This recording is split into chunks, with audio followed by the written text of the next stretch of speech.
Salut à tous, c'est Neonachos et aujourd'hui, on se retrouve pour parler de la mythologie égyptienne. Alors, avant de commencer, il faut savoir que dans la mythologie égyptienne, il y a plusieurs mythes de la création qui varient en fonction des régions. C'est-à-dire que selon les villes, ce n'est pas la même croyance. Dans cette vidéo, nous allons traiter du mythe de la création héliopolitaine, qui a pour origine la ville d'Héliopolis. Mais pourquoi celui-là et pas un autre? Ouais, mais c'est pas toi qui décide. À l'origine, il n'y avait que le Noun, un océan. Et de cet océan sortit le dieu créateur, qui a trois formes. La première Ré, le soleil, la deuxième Khépri, avec sa tête de scarabée, et enfin Atum, appelé l'être achevé. Et donc ce dieu qui se sent un peu seul décide de se... toucher la nouille. Voilà quoi, il met au monde Chou, aussi appelé le sec. Après il décide de cracher, et de par son crachat naît la sœur de Chou, Tefnut, l'humide. Tout ce qu'il y a de plus normal. Chou et Tefnut vont ensuite mettre au monde Nut, le ciel, et Geb, la terre. Il y aura ensuite Osiris et Isis, Seth et Nephthys. Mais vous vous demandez sûrement à quoi servent tous ces dieux. Eh bien, ils constituent la création du monde. Tout d'abord Ré, représenté avec une tête de faucon et un disque au-dessus de lui, symbolisant le soleil à son zénith. Khépri, représenté avec une tête de scarabée, le soleil levant, et Atum, enfin, le soleil couchant. Continuons avec Chou, qui est le maître des quatre vents du ciel. Sa sœur Tefnut, qui a une tête de lionne, et le même disque solaire au-dessus de la tête, représente la fournaise solaire. Le ciel est incarné par Nut et la terre par Geb. Ensuite nous avons Osiris et Isis qui sont les dieux funéraires. Et enfin Seth, symbolisant la foudre, et Nephthys qui veille sur le sarcophage. Ces 9 dieux sont appelés Énéades. Et maintenant je vais vous expliquer un peu tout le bordel de la mythologie égyptienne. Comme je vous l'avais dit avant, il existe plusieurs mythes de la création, et c'est pour cela que c'est très compliqué de traiter ce sujet. Mais je tiens à vous raconter le mythe d'Osiris. Après vous avoir présenté les Énéades, nous allons voir comment s'est passée la suite. Le dieu de la terre, Geb, offrit le pouvoir sur terre à Osiris, qui fut donc le premier pharaon. Il régnait avec sa sœur Isis, qui est aussi sa femme. Son règne était décrit comme plein de bonté, de justice et de sagesse, ce qui rendit son frère Seth très jaloux. Il voulait donc lui tendre un piège pour se débarrasser de cet homme bien trop parfait. Seth organisa donc un grand banquet, et y invita bien sûr son frère. Le dieu proposa alors à tous les invités de se coucher dans un magnifique sarcophage, et celui qui serait à sa taille du coffre le gagnerait. Vous suivez? Corentin, tu suis? Lance-moi à Fortnite, espèce de...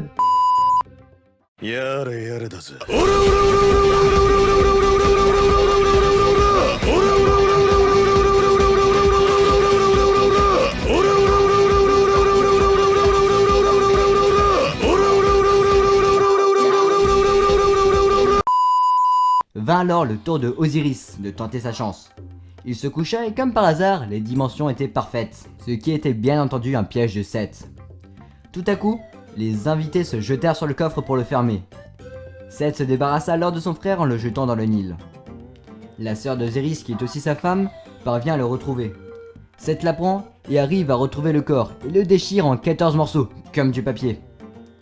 Avec l'aide de Nephthys et d'Anubis, Isis retrouve les morceaux de Osiris, mais bien sûr il retrouve tout sauf son stick, qui a été mangé par un poisson. Oui, un poisson a mangé le stick d'Osiris. Mais bon, ils arrivent quand même à réassembler Osiris, et on ne sait pas comment, par quel moyen ni quel outil, Osiris arrive à avoir un fils qui se nomme Horus.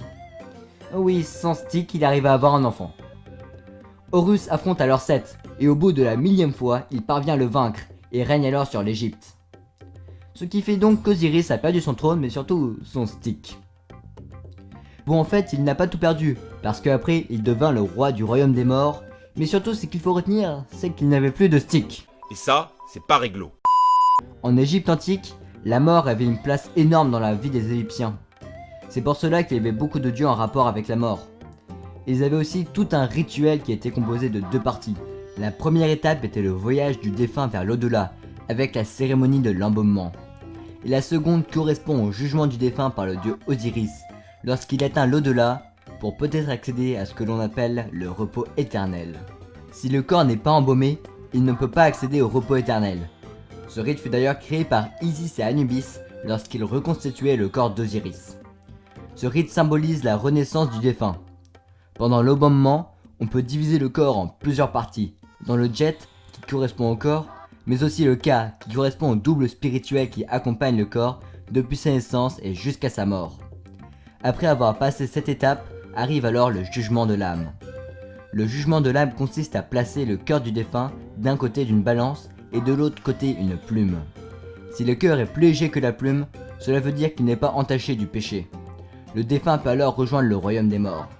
A l'inverse, si le corps est plus lourd que la plume, alors le défunt se fera dévorer par un monstre. C'est le dieu Osiris qui réalise ce jugement, mais avant de devenir dieu du royaume des morts, il devait passer par cette étape. Il a réussi avec succès cette épreuve. Osiris était donc vu comme un modèle, et les personnes voulaient s'identifier à lui pour atteindre le royaume des morts. La mythologie égyptienne est un sujet compliqué, tout simplement parce qu'on n'a pas beaucoup de sources vérifiées à propos de tous ces mythes. Dans cette vidéo, j'ai essayé de vous présenter les mythes égyptiens les plus connus, et c'est pour cette raison que l'on peut trouver pas mal de fois le dieu Osiris, tout simplement parce que c'était l'un des dieux les plus importants. Peut-être parce qu'il n'y avait pas de... Bon, c'est la fin de cet épisode sur la mythologie égyptienne, où je vais présenter quelques mythes de cette mythologie. Si vous voulez un épisode consacré à Osiris, un autre dieu ou même un deuxième épisode à propos de la mythologie égyptienne, n'hésitez pas à me le dire dans les commentaires. Salut à tous, c'était Neonachos, merci d'avoir regardé la vidéo jusqu'au bout, sur ce, ciao!